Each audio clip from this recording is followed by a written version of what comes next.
Yorana, ravi de vous retrouver pour votre journal. Voici les principaux titres de cette édition. Un mois après avoir été endommagée, l'une des deux passerelles du quai des Ferries reste inutilisable. Les usagers doivent prendre leur mal en patience.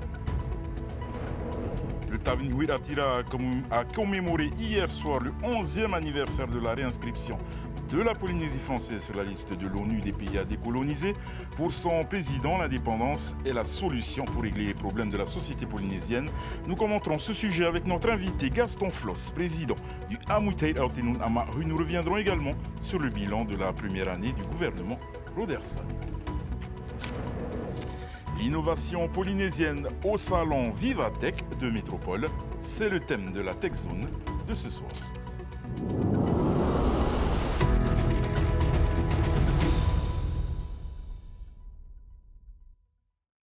Direction le port de Papeete où depuis un mois, les passagers des ferries n'ont qu'une seule passerelle pour monter et descendre donc des navires. Une situation qui complique le travail du personnel du quai. Reportage Méréthéato sur des images signées Jessica Doucet. Ce trou béant sur le côté droit de la passerelle des ferries le rend inutilisable. Il y a un mois, un chauffeur de camion revenu de Moorea a heurté la passerelle avec sa grue. Cet incident complique les opérations d'embarquement et de débarquement des passagers des ferries. On utilise une passerelle sur deux, mais du coup pour 3 navires c'est un peu compliqué. Le port a été très arrangeant quand même sur les opérations. Ils nous ont laissé utiliser une passerelle pour les arrivées et départs simultanés des 2 bateaux. Ça nous arrange, mais c'est toujours un peu contraignant parce que bon, là on est en début de vacances. Il y a beaucoup de monde. Sur une partie de la passerelle, parfois ça fait beaucoup de monde sur un petit endroit en fait. Les navires accostant ces passerelles effectuent 6 à 7 rotations par jour, ce qui augmente le flux entrant et sortant qui emprunte la seule passerelle utilisable. On embarque nos passagers en même temps ou ça peut être des embarquements pour l'un et des débarquements pour l'autre qui se font au même moment sur la passerelle. Énormément de flux en même temps, c'est un gros flux. Ça devient problématique parce que comme vous le voyez, c'est un espace vraiment restreint. C'est tout petit pour beaucoup de passagers. Le port autonome et la compagnie de ferry travaillent actuellement sur des solutions. Le personnel et les usagers espèrent qu'elle sera trouvée très rapidement. Hier soir, le Tavinouir Atira a commémoré le 11e anniversaire de la réinscription de la Polynésie française sur la liste de l'ONU des pays à décoloniser. Une commémoration qui a permis au parti de revenir sur son combat historique et son positionnement vis-à-vis du gouvernement de Moïtai Broderson. Le reportage de Stam Teinaure sur des images signées Méréthéato. Tu les as tous ratatinés. Bravo, bravo. Bravo. Oscar Temaru fait référence aux réponses de Moïtai Broderson face aux journalistes qui ont assisté à la conférence de presse bilan de la première année de son gouvernement. Face au cadre du parti, le président du Tavinouir Atira a souhaité réaffirmer son soutien au président de la Polynésie. Mais le thème principal de ce rassemblement était la stratégie à mettre en place pour inciter plus de Polynésiens à soutenir l'accession à l'indépendance. L'indépendance, le bonheur suprême d'un peuple. C'est d'éduquer notre population le plus tôt possible. Ça devrait être automatique dans la tête des gens de comprendre que du jour au lendemain, on peut être propriétaire non pas de 5000 m² ou de 10 000 m² d'un pays de 5 millions de kilomètres carrés. C'est énorme. C'est 15 fois plus grand que la France, notre pays. Dans une ambiance à la fois chrétienne et profane, Oscar Temaru a martelé que la principale solution aux problèmes que la société polynésienne rencontre aujourd'hui est une accession rapide à son indépendance. Le Tavinouir Atira compte sur une nouvelle stratégie de communication. Avec 3 députés à l'Assemblée nationale, une majorité confortable à l'Assemblée de la Polynésie et les rênes du gouvernement, on peut dire que les stratégies du parti indépendantiste ont payé. United we stand. Divided we fall.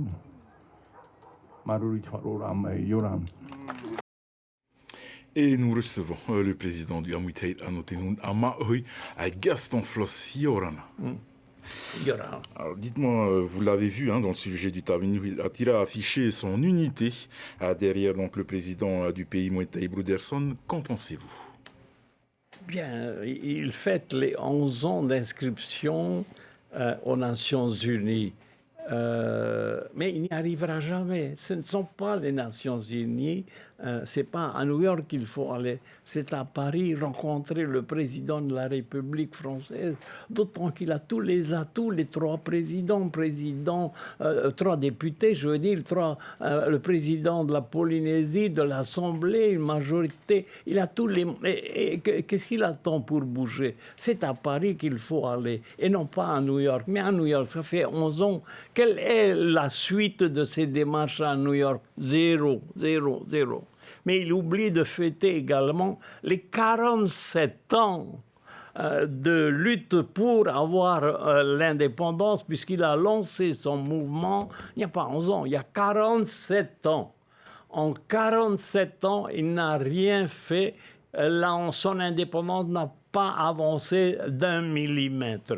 Il prend mal les choses. Il ne peut pas dégager complètement de la France. Nous avons besoin de la France, comme la France a besoin de nous également. Mais à cette allure-là, il n'y arrivera jamais. Et quel bilan donc dressez-vous de la première année du gouvernement Broederson? Alors la première année, lorsque j'entendais et que j'ai lu ensuite la retranscription de son discours, qu'il avait commencé son année par trouver un déficit de 34 milliards dans les caisses du pays, et ça lui faisait vraiment mal à la tête, parce que ça pourrait être un échec pour lui. Donc j'ai aussitôt rappelé le président Fritsch. J'ai dit, président, tu m'avais dit que tu avais laissé une réserve de 26 milliards. Qui est le menteur entre vous deux? Le président Broederson ou le président Fritsch? Il m'a dit, viens tout de suite à mon bureau, je vais te montrer les documents. Et je monte dans ma voiture, Pascal me conduit chez lui et il me montre un document où effectivement il y a une réserve de 26 milliards. Donc malgré le respect que je vous dois, Monsieur le Président Broederson, vous nous avez menti. Il n'y a pas de déficit de 34 milliards. Mais le président Fritsch vous a laissé 26 milliards de réserves. Alors, deuxième point qu'il est intéressant, c'est un journaliste de TNTV, M. Yann Roa, qui demande au président que vous avez entendu dire sûrement que tous les chefs de service de l'hôpital de Taoné veulent démissionner. Et donc, il prend la parole et voici la réponse du président Broederson. Pour l'instant, ce n'est pas acté, donc je ne sais pas. Je comprends tout à fait leur désarroi. Il y a, ne serait-ce qu'au plan bâtimentaire, plus de 15 milliards de travaux qui n'ont pas été effectués, qui auraient dû l'être les 10 dernières années. Ça veut dire quoi, ça? Ce n'est pas les 10 milliards de travaux. On ne peut pas prendre les crédits quelque part des travaux et les salaires, le fonctionnement de l'autre côté. Ce sont deux parties tout à fait séparées du budget. Un, c'est l'investissement, l'autre, c'est le fonctionnement, et de tout mettre cela sur le dos du président Fritsch. Monsieur le président Broederson, vous avez encore menti. C'est parce que vous n'avez pas mis les moyens pour recruter du personnel hospitalier, docteurs, infirmiers. Je le sais moi-même. J'étais la semaine dernière à l'hôpital et dans la nuit, j'ai eu une douleur au foie. J'appelle, là, je fais la sonnette, ça n'est pas de réponse. J'appuie dessus pendant un bon moment et je vois une infirmière qui arrive en courant, me dit « Monsieur, ne vous fâchez pas, je suis seul pour tout le bloc là. » Comment ça, je l'ai vu, je l'ai entendu et j'ai vu l'infirmière toute complètement débordée. Évidemment, on ne met pas les moyens. On a parlé tout à l'heure du concert, mais dans le budget 2024, dans le projet de budget, le président Fritsch avait inscrit 5 milliards de crédits pour créer l'Institut du concert en Polynésie. Eh bien, le président Broderson a pris ces 5 milliards pour les mettre où, je ne sais pas. Et il n'y a que 500 millions maintenant. C'est zéro, ça ne peut pas marcher. Justement, M. Floss, le CHPF traverse donc une grave crise actuellement. Le gouvernement a décidé d'augmenter les fonds pour soutenir son fonctionnement. Pour vous, est-ce la solution ? Non, pas du tout. Alors, la solution, quand on dirige un pays, c'est d'abord faire rentrer de l'argent dans les caisses. S'il n'y a pas d'argent en caisse, comment peut-on faire du social? C'est vrai, pour nous, la priorité, c'est le social, c'est l'emploi, c'est l'éducation, c'est la solidarité. Mais s'il n'y a pas d'argent en caisse, que faire? Il faut d'abord remplir les caisses, non pas par des impôts ou en allant mendier de l'argent à Paris, mais déjà en faisant un effort sur nous-mêmes d'abord. Donc il faut voir nos activités économiques. Nous avons déjà vu, nous avons cerné le tourisme, la perle, la pêche, il faut y ajouter la vanille, l'artisanat. Bon, lorsqu'on nous aura mis ça à flot, et si nous n'avons pas assez d'argent, à ce moment-là, on va à Paris, mais il faut d'abord commencer par soi-même, et ce n'est pas le cas. Justement, en termes d'économie, hier soir sur notre plateau, les représentants du patronat et des syndicats ont affiché leur inquiétude, et des salariés surtout, ont affiché leur inquiétude pour les mois à venir. Vous partagez également cette analyse ? Oui, mais j'ai surtout lu la déclaration du président Broderson, 27 pages. C'est presque un livret. Je l'ai lu au moins 3 fois. Et sur l'économie, que dit-il?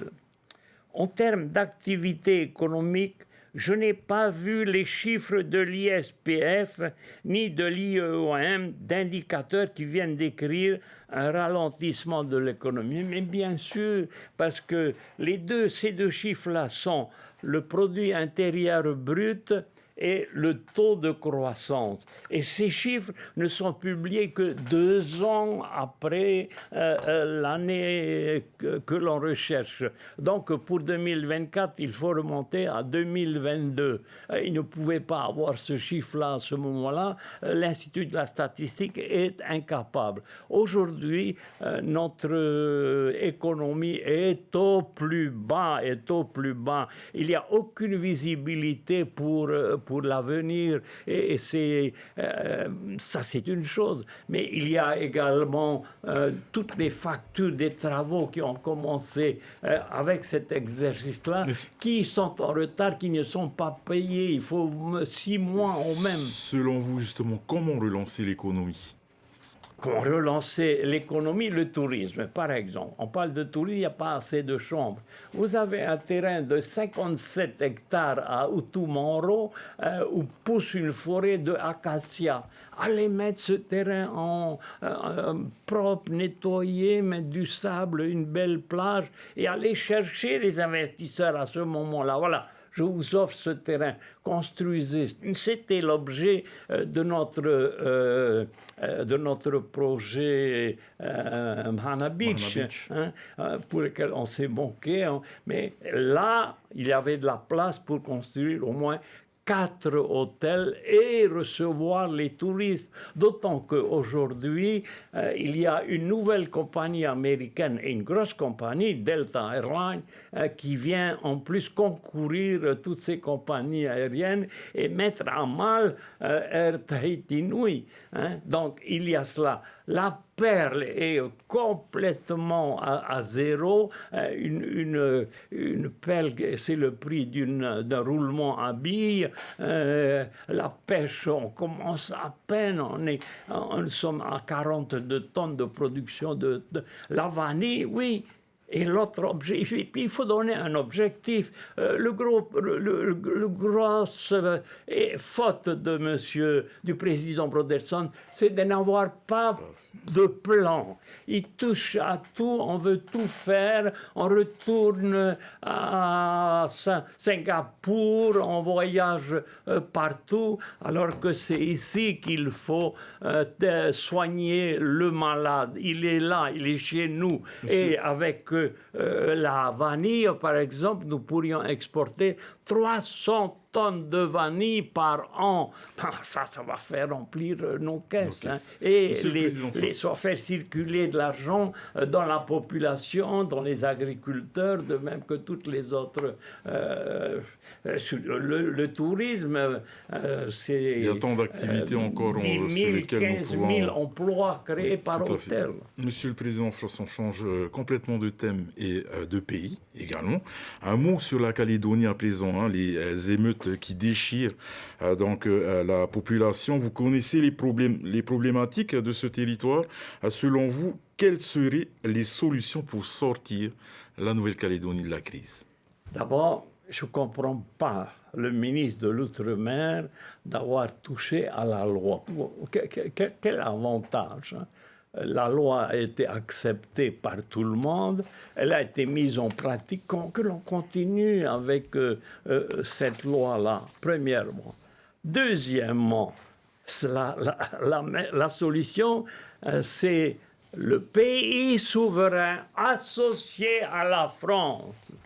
C'est l'erreur d'Oscar Temaru de ne pas vouloir parler même avec la France. Il ne veut pas aller à Paris, il ne veut pas parler avec M. Macron, mais il va à New York parler avec le secrétaire général des Nations Unies. Ça donne quoi? Zéro. Tandis qu'avec Macron, il pourrait lui dire, d'autant qu'aujourd'hui, il a les 3 députés, il a le président du pays à lui, le président de l'Assemblée, une majorité confortable de 38. Il a tout en main pour dire au président de la République, je représente le peuple tahitien, voilà sa volonté. Il faut absolument et rapidement organiser mais à condition qu'il change son indépendance, le fait de ne pas vouloir travailler avec la France. Mais comment allons-nous payer? Et c'est notre seul... c'est un mur devant nous, vous savez. On peut diriger notre pays, c'est facile, on peut le faire. Mais on ne peut pas payer ce que l'on devrait payer. Il nous manquerait à peu près 100 à 120 milliards. Mais c'est ça, il faut discuter avec la France. D'où l'association avec la France. Et nous discuterons à la France. Nous vous avons donné la bombe atomique. Alors, et en retour, et le président Macron l'a dit quand il est venu en 2021, la nation a une dette envers la Polynésie. Voilà le moment. Président Floss, ce sera ma dernière question. Retour au Fénois. Le gouvernement veut retirer donc la date du 29 juin des jours fériés. Qu'en pensez-vous? Oui, voilà encore une chose. Hein. Est-ce que c'est urgent, d'abord, hein? On perd son temps sur cela, et alors qu'il y a de plus urgent et plus... Nous avons eu de la chance extraordinaire. Nous avons tous les signes distinctifs d'un pays indépendant. Un territoire d'outre-mer ou un département n'a pas de drapeau. Nous avons un drapeau autorisé par le Parlement français, par l'Assemblée de Polynésie française. C'est officiel. Nous avons un hymne, c'est autorisé par... Et nous avons un sceau. Et nous avons donc cette fête de l'autonomie, notre fête à nous. C'est un mouvement politique, bien sûr. On ne va pas aller mélanger le politique et le culturel avec cette date du mois de novembre. Ça n'a rien à... Vous savez, il ne faut pas s'attacher, quel que soit le gouvernement en France. Le 14 juillet, c'est quoi? C'est la Révolution. On a coupé le cou du roi Louis XVI. Hein? Mais on fait ça. Et aucun gouvernement, depuis cette date-là, n'a modifié la date. L'hymne, c'est la Marseillaise. C'est encore aujourd'hui, à nos enfants, la patrie, le sang coule, mais c'est pas tellement... mais c'est la Marseillaise qui a été acceptée. Hein? Il faut la chanter, l'apprendre à nos enfants. Mais c'est comme ça, ce sont des signes sacrés qui distinguent une nation. De la nation. Monsieur le Président Floss, merci beaucoup d'être venu sur ce plateau et d'avoir accepté notre invitation. Merci. Maroulou. La commune de Moria a inauguré cette semaine une nouvelle usine pour la potabilisation de l'eau. 80% de Moria aura désormais l'accès à l'eau potable. L'île a atteint cet objectif 10 ans avant la date prévue. Cette nouvelle infrastructure permet de répondre aux besoins croissants de la population. Thomas Chabrol. Moréa est en passe de fournir de l'eau potable quasiment partout autour de l'île. La commune et la Polynésienne des Eaux ont inauguré et mis en service une nouvelle usine compacte décentralisée à Nuuroa. C'est la troisième de ce type sur l'île Sœur. La première a été installée en 2017 à Papeto'ei, la deuxième en 2019 à Omi. Cette nouvelle usine baptisée Vayumete peut traiter 750 mètres cubes d'eau par jour, de quoi alimenter en eau potable 420 foyers supplémentaires.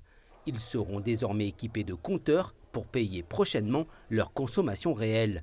L'investissement total pour ce projet s'élève à 135 millions de francs, financé à 100% par la Polynésienne des Eaux.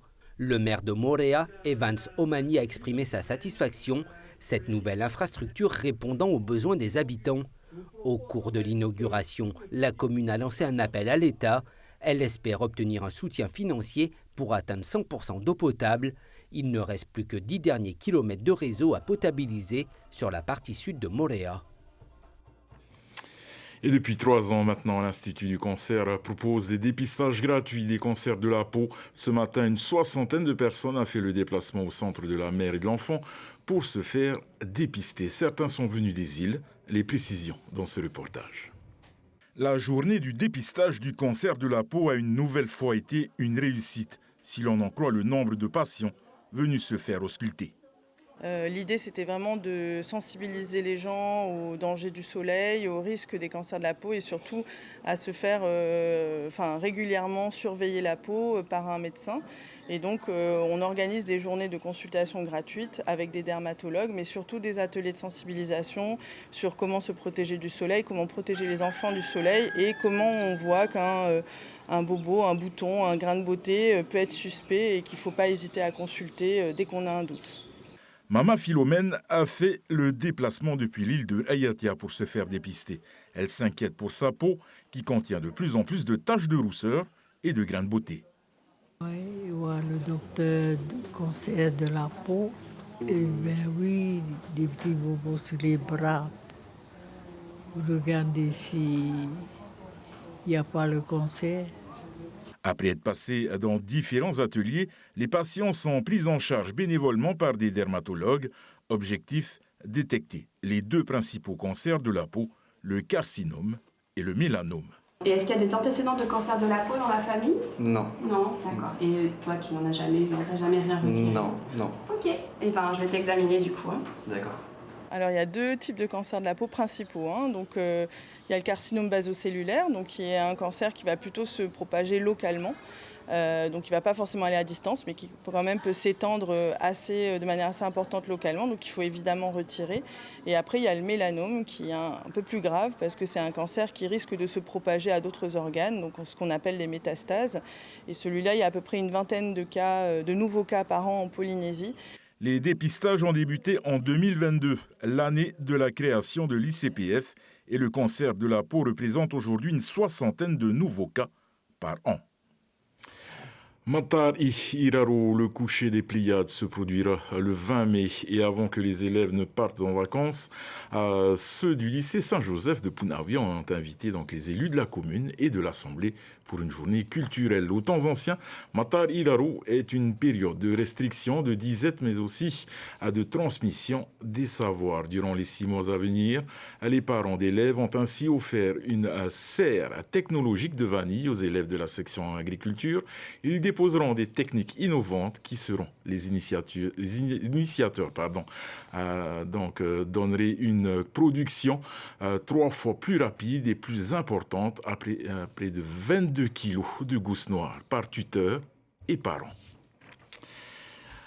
Rendez-vous annuel consacré à l'innovation technologique. Le salon Vivatech se tiendra la semaine prochaine à Paris. 2 startups polynésiennes feront le déplacement. Manon est allée à la rencontre de l'une d'elles. C'est l'heure de votre rubrique TechZone.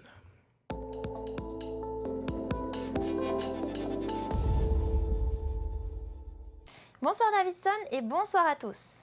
C'est le rendez-vous de l'innovation technologique à l'échelle nationale. Le salon Vivatech aura lieu à Paris du 22 au 25 mai prochain et la Polynésie y sera représentée. Une start-up que vous connaissez peut-être déjà y participera. Il s'agit de l'application Sport Santé Itoito. Le but, c'est effectivement d'inciter les Polynésiens à faire du sport tout en ayant la possibilité de gagner des cadeaux. L'application a à peine 1 an. Et donc aujourd'hui, on est à peu près 20 000 comptes. Donc c'est vrai qu'en à peine 1 an, on a réussi à convaincre 20 000 marcheurs, mais également ceux qui font du vélo, ceux qui font du jogging. Et tout récemment, ça marche également avec le VAA. Itoito sera présent avec l'application de covoiturage Wigo sur le stand de la Nouvelle-Calédonie. Pour Itoito, participer au salon Vivatech, c'est l'occasion de créer des contacts et pourquoi pas d'essayer d'exporter les idées et les compétences de l'équipe polynésienne. À l'échelle internationale et notamment en métropole, l'idée c'était de pouvoir aussi étudier une autre part de notre business model, c'est-à-dire la revente effectivement d'une marque en marque blanche ou l'application. Et effectivement, participer à ce type de salon, ça permet d'avoir des contacts et d'avoir de la visibilité et notamment proposer notre solution, pourquoi pas à des grands groupes internationaux. Et l'application Itoito va encore évoluer avec la possibilité pour les entreprises de personnaliser leur espace et de proposer des challenges et des cadeaux en interne. Objectif, créer une dynamique sportive en entreprise. Pour en savoir plus sur ce sujet, comme d'habitude, rendez-vous sur notre site internet tntvnews.pf. Quant à moi, je vous dis à la semaine prochaine pour d'autres ActuTech. En attendant, restez connectés. Et les trials de la Shiseido Tahiti Pro se sont tenus aujourd'hui à Teahupo'o, pas de conditions vraiment favorables, mais les 27 surfeurs engagés dans la compétition ont assuré le spectacle. La finale a opposé Mihimana Braille à Mataya Hekili. Avec son lycra rouge, Mihimana Braille a pris le meilleur sur son adversaire grâce à un total de 15 points à 0-3. Le surfeur de Papeete signe sa première victoire au trial et valide au passage son ticket pour le main event de la Shiseido Tahiti Pro. Il accompagnera Vaine Firo dans la compétition de la World Surf League qui doit démarrer mercredi prochain. Votre soirée sur Tahiti Télévision, ne manquez pas à 19h votre magazine de la glisse Waves, suivi à 19h20 de la demi-finale de The Voice, puis à 22h55 de votre émission Arnaque. Au nom de toute l'équipe qui a préparé ce journal, merci de nous faire confiance. Excellente soirée sur Tahiti Télévision et à demain, même heure. Retrouvez ce journal en replay sur notre site internet et notre application mobile TNTV.